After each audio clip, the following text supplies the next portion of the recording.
গন্ডাছড়া মহকুমার কালাঝাড়ি এডিসি ভিলেজের গুণবান পাড়ায় সরকারি সামাজিক সুরক্ষা প্রকল্পের সুবিধা না পাওয়ায় অভিযোগ উঠেছে।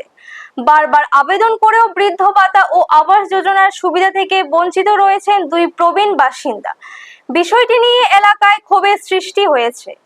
স্থানীয় সূত্রে জানা গেছে, গুণবান পাড়ার বাসিন্দা রণকুমার চাকমার বয়স ৭৫ বছর। বার্ধক্যে উপনীত হলেও তিনি এখনো বৃদ্ধ ভাতা পাননি।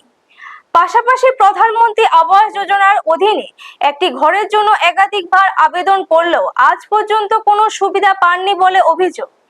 একই পাড়ার বাসিন্দা হেমরঞ্জন চাকমার বয়স প্রায় ৬১ বছর। তিনিও দীর্ঘদিন ধরে বৃদ্ধ ভাতার জন্য আবেদন করে আসলেও এখনো তালিকাভুক্ত হননি বলে জানিয়েছেন। এলাকাবাসীর অভিযোগ, প্রকৃত সুবিধাভোগীরাও সরকারি প্রকল্পের সুবিধা না পাওয়ায় প্রশ্ন উঠেছে প্রকল্প বাস্তবায়নের স্বচ্ছতা নিয়ে।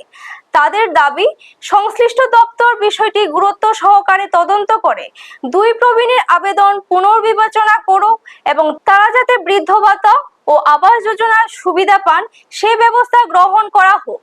ব্যুরো রিপোর্ট, নিউজ তৎকাল 24। মধ্যে কাজপত্র তোমার দিছে আমার কাঠটা হলে অন্যটাই আমি অগণপাত আগেও পাইছি না।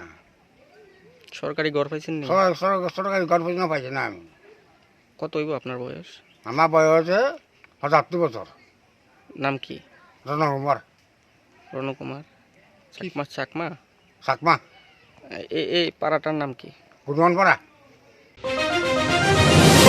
একচন্দ্রে খুঁজুং আর আমি সিটি বুঝে কাগজপত্র জমা দিয়েছি, বিদ্যুৎ প্রদান লাগে, এখনো পাইছি না, এখনো ভাত্তা নাই। আর আমার নাম কি আপনার? নাম হেমরঞ্জন চাকমা। এই জায়গাটার নাম কি? গুণবান পাড়া। আপনার বয়স কত বর্তমানে? বয়স এখন ৬১ বলে হয়েছি আধারে। কি করেন আপনি? এই কাজ করে আর মাছ ধরে, মাছ। আপনারা দেখছেন নিউজ তৎকাল 24।